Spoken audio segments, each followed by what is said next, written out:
Where does Catholic social teaching come from? Some might ask why the Catholic Church feels it can teach on political, economic, and social issues at all. The answer is that the Church is an expert on humanity, and the light of faith can help illuminate all academic disciplines. Indeed, as Pope Francis has said many times, everything is connected to everything else, and every challenge in the world of economics, business, and politics has a moral dimension. At the same time, when it comes to deciding how to act in the worlds of politics, business, and economics, we need, as Pope Benedict pointed out, technical understanding too. It could be added that the virtue of humility to know what we do not understand is particularly useful, and the Church is very clear that the specifics of how we should act in particular circumstances, for example, what policies government should follow so that all have the material things necessary for a dignified life, demands the virtue of prudence, and that lay people have a particular role in these areas. Catholic social teaching does not come out of nowhere, and neither does it just come out of a recipe book of Catholic social teaching documents published since 1891. The starting point for Catholic social teaching is Holy Scripture, both the Old and New Testament. For example, Pope Francis, in his encyclical on the environment Laudate Si, writes, "We read in the Gospel that Jesus says of the birds of the air that not one of them is forgotten before God, and asks rhetorically, how then can we possibly mistreat them or cause them harm, and uses this to develop the Church's teaching on the environment." Chronologically, Scripture is followed by our understanding of the early Church, which flourished in part because of the example of its social mission of charity.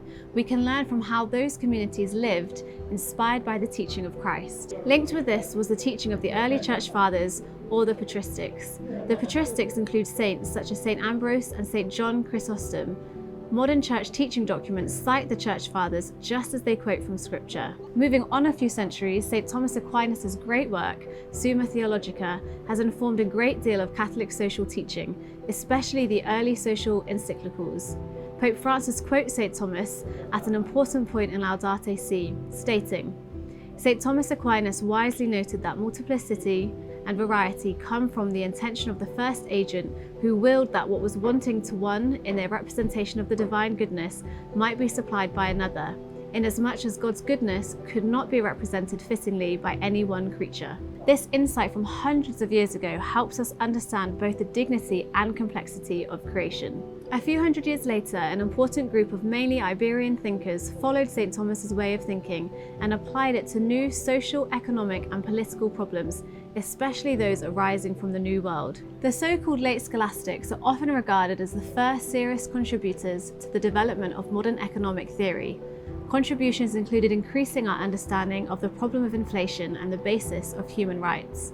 From 1891 and the publication of Rerum Novarum by Pope Leo XIII, the Church has given us a series of encyclical letters devoted to social issues. Of course, the social teaching of the Church goes back to her origins, but 1891 is an important milestone.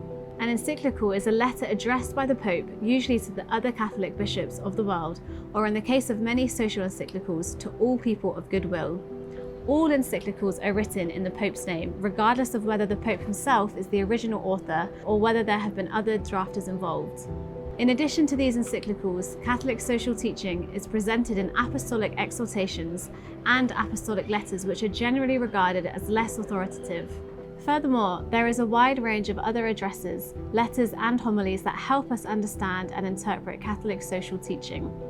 Whether a document is a social teaching document is not always beyond doubt. We can draw important links between healthcare policy and life issues, and education policy and the role of the family, for example. Some might classify Evangelium Vitae, the Gospel of Life on the inviolability of human life, as a social encyclical, and others would not. Also, amongst the formal publications of the Catholic Church, there are documents from church councils. From the Second Vatican Council, also known as Vatican II, there were key documents on education and human dignity, as well as the pastoral constitution of the Church in the modern world, which dealt with social issues.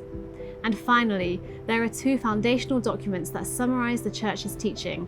The Catechism has substantial sections on social, political, and economic life, and the Compendium of the Social Doctrine of the Church focuses, as the name suggests, on the social teaching of the Church.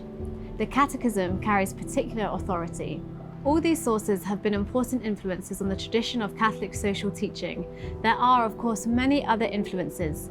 Pope Francis has often referred to local bishops' conferences, and as a social teaching document is in development, there will often be a wide process of consultation with academics and others. Catholic social teaching is a living tradition enriched by the work and thoughts of many in the Church.